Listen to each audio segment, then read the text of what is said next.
you have remembered the Clinton's era. He has signed a Jack Rabin and Yasser Arafat a two-state solution, and three of them has been recognized for Nobel Prize for this initiative.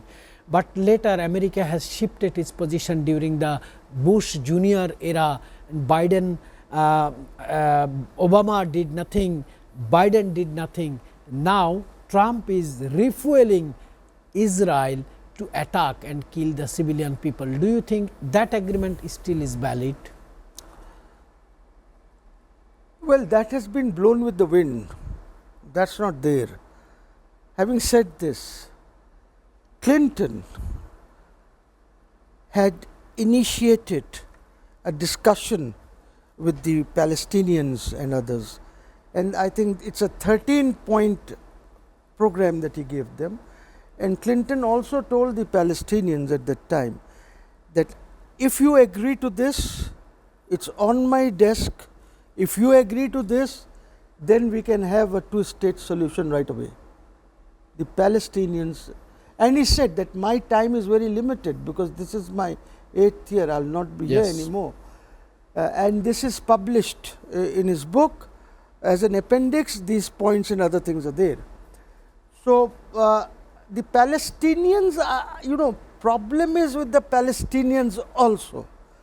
They have a Palestinian Authority which has never asserted itself, especially after Yasser Arafat. Yes. This old man, Abbas, I don't know what he does, but he is not interested. Just because Hamas is there in Gaza, he does not even talk to Hamas. He does not. He thinks that only this West Bank, of which half is gone to Israel, he thinks that this is the Palestinian territory. Well, it is not.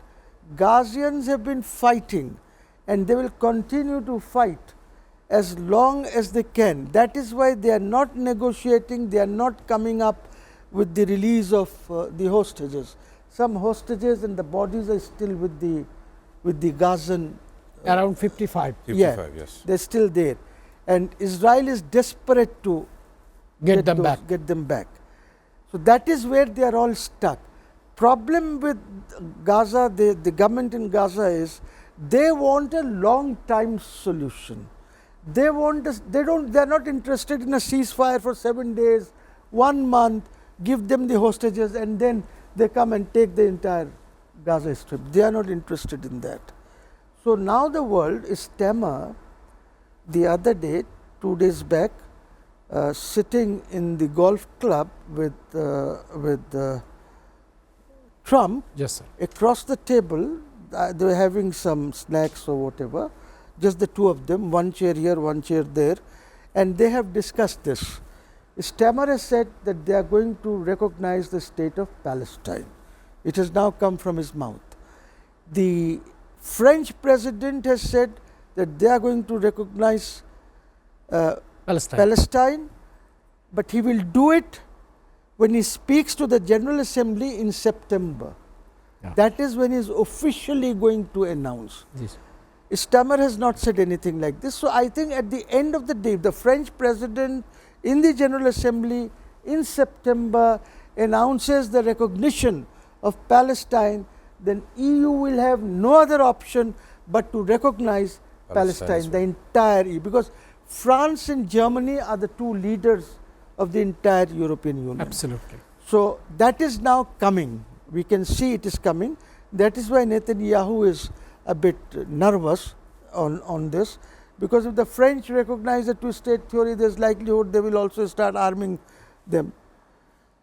Problem is now with the Palestinians themselves, and Abbas is an idiot of the highest order.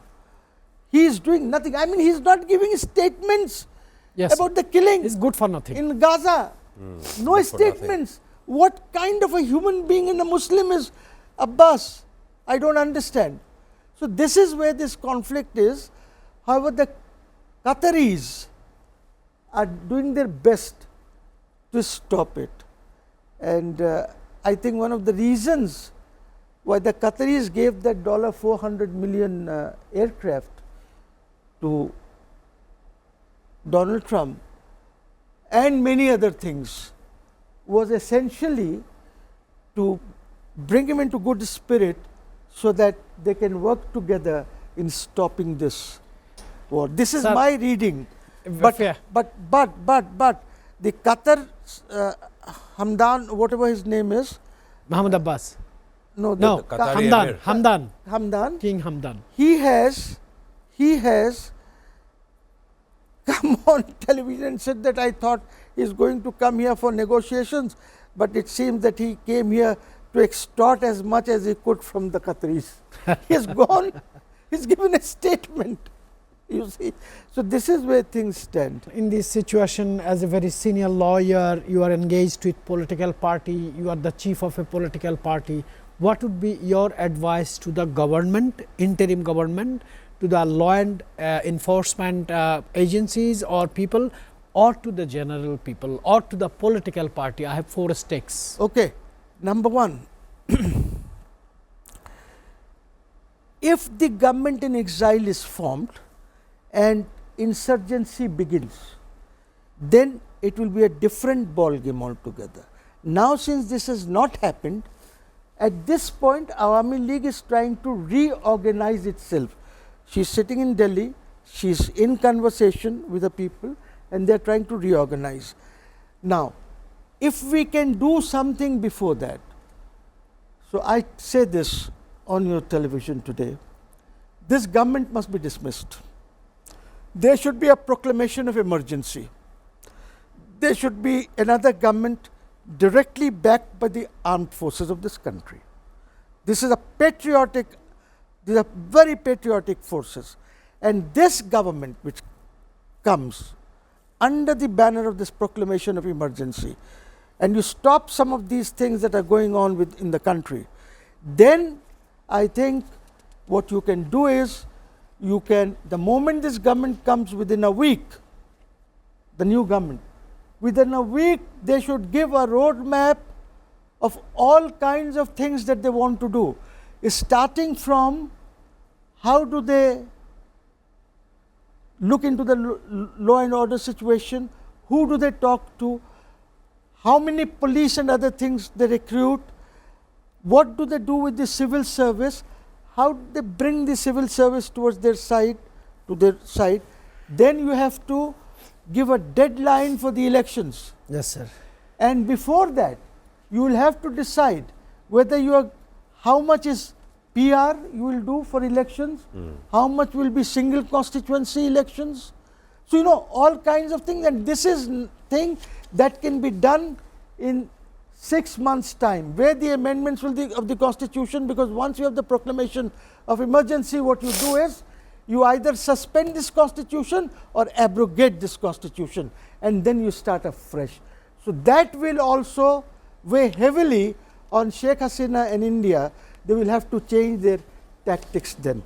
And in that case, we can start by solidifying our defenses.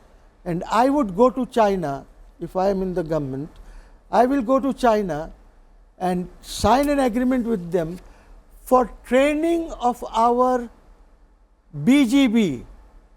This training will be done in those border areas which are vulnerable, like Akhara side, that side, Tripura, Agartala, from where they can enter near the river Feni.